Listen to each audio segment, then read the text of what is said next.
If you're noticing that as you exercise or as you run and walk, your hip is dipping out to the side every time you put your weight on that leg, or you're noticing that your knees like to go in towards each other as you do things like squats or lunges, then I've got an exercise for you to try to strengthen your muscles to counterbalance that. So when our hip dips or our knee goes in, this can be weakness in the outside of the hip, that instead of keeping your hip underneath you and your knee in line, it allows your hip to fall out, which then causes your knee to fall in.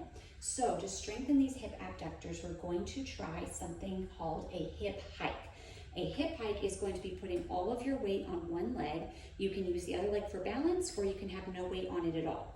But you're going to then, on purpose, dip your hip out to the side and then engage these muscles on the outer part of your hip, squeezing your bottom here and pulling that hip underneath you, all right? You're not going to achieve this by side bending in your opposite back. You're also not going to do this with arching your back or straightening your knee to achieve this. Your knee can be slightly bent, nice and soft, and it's going to stay that way as you pull that hip underneath you, so you make sure all the work is being done on the outside of your hip and none of it is being done in your quads or in the opposite side of your back.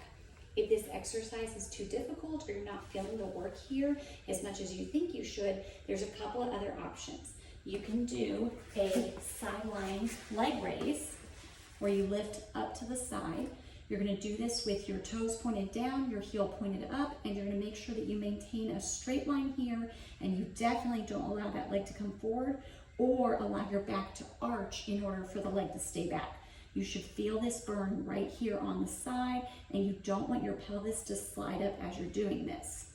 One other option for this would be doing hip hikes to the side called hip hydrants while you are on all fours. So being in this position, you're going to engage your muscles on the outside of your hip, lift the leg out to the side, not too far forward, not straight back, but out to the side while keeping your pelvis level and not rotating in your pelvis or arching your back to do it. Instead, holding a pelvic tilt, engaging these muscles just as much as you can, thinking about them being the ones that are lifting the leg and nothing else doing that for you. Try these out and see if they help with the knees falling in or the hip falling out to the side.